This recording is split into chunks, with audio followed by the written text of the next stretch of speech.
Last year thousands of students made these small mistakes and lost 10 to 15 marks.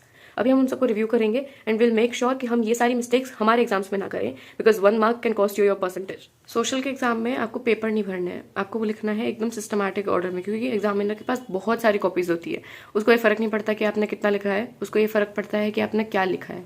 ठीक है, तो अगर वो देखेगा कि आपने बहुत सारा मैसी करके बहुत सारी एक ही जगह में पूरा पैराग्राफ में लिख दिया है, तो उसको कोई फर्क नहीं पड़ता, वो बीच बीच में पढ़ेगा भी नहीं और उसको लगेगा कि हाँ ठीक है बच्चे ने जैसे लिखा है, थोड़े बहुत मार्क्स वो काट देता है, क्योंकि वो रिप्रेजेंटेशन वो अच्छा नहीं लगता है। पहली चीज़ तो ये हो गई कि पॉइंट्स में आंसर लिखना है, कुछ भी हो जाए। 2 मार्क का क्वेश्चन है 4 पॉइंट्स लिखना है, 3 मार्क का क्वेश्चन है 5 या 6 पॉइंट्स लिखना है, मतलब जितने मार्क का क्वेश्चन है लगभग डबल पॉइंट्स लिखना है। ठीक है, और हमेशा आंसर सोशल में तो फिक्स है, पॉइंट्स में लिखना है। ये निर्भर नहीं करता कि आप कितना लिखते हो, मतलब ऐसा भी नहीं है कि आपको कम ही लिखना है, ज़्यादा लिख सकते हो, but always right in points, क्योंकि वो क्लियर भी दिखता है। और दूसरी बात, उसी के अंदर आप अंडरलाइन भी करो जो भी मेन चीज़ है, जो आपको लगता है कि हाँ इससे मार्क्स मिल सकता है, अगर इसने एग्जामिनर ने ये पढ़ा ये लाइन को तो वो मार्क्स दे देगा। Second tip, time management. मेरा खुद का टाइम मैनेजमेंट कभी कभी ऊपर नीचे हो जाता है, पर मैंने एक ट्रिक देखी है कहीं पे कि अगर आप जैसे 2 मार्क का क्वेश्चन है तो double time maximum, like 2 mark का क्वेश्चन है 4 मिनट, 5 मार्क का क्वेश्चन है 10 मिनट। मेरा कभी भी ऐसा हो जाता था कि 5 मिनट के क्वेश्चन में मैं 15 मिनट लगा देती हूँ, तो वो थोड़ा आपको लास्ट में चेकिंग का टाइम नहीं मिलता है, और इस वजह से पेपर बिगड़ जाता है। या फिर पॉइंट नंबर 3, एनसीईआरटी की लैंग्वेज। आपके लिए आपको कोई फालतूपना करने की जरूरत नहीं है। एनसीईआरटी की लैंग्वेज इज देवता, इज एवरीथिंग।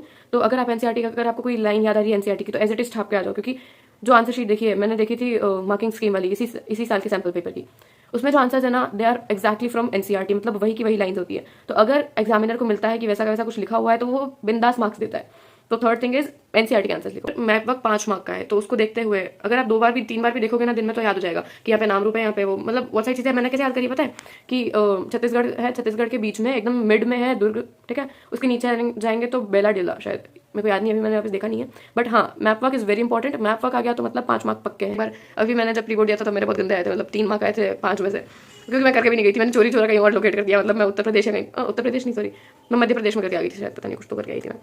और हमेशा ये याद रखना कि 2 मार्क के या 3 मार्क के क्वेश्चन में जब भी एक्सप्लेन आता है, कम से कम 3-4 पॉइंट्स लिखने ही है। 2 मार्क के क्वेश्चन में कम से कम 3 पॉइंट्स लिखने ही है। 2 मार्क के क्वेश्चन में अगर 2 पॉइंट लिखोगे कोई मार्क्स नहीं देगा। अगर तुम लोग डिफरेंशिएट वाला क्वेश्चन आए तो कभी भी पैराग्राफ में कभी लिखना ही नहीं, ये तो सबको पता होता है। ठीक है, डिफरेंशिएट में हमेशा टेबल बनेगी, इस साइड में एक पॉइंट, इस साइड में एक पॉइंट। और हमारे बायो वाले सर ने बताया था, हमारे क्लास के बच्चे कुछ ऐसा करते थे कि यहाँ पे सारे मेन पॉइंट्स जो उनको याद है वो लिख दिए, यहाँ पे जो मेन पॉइंट्स याद है वो लिख दिए। हमेशा ध्यान रखना कि दोनों के कॉन्ट्रास्टिंग, मतलब अगर यहाँ दे रखा है कि it is biotic, it is abiotic, तो दोनों मैच होना चाहिए कि बायोटिक है बायोटिक है। यहाँ पे लिख रखा है इट इज अबायोटिक और यहाँ पे लिख रखा है इसके बायो प्रोडक्ट्स ये है। तो this is something which never gives you marks. अगर आपको डिफरेंशिएट करना है तो ढंग से करना है। ठीक है, मेक श्योर दिस।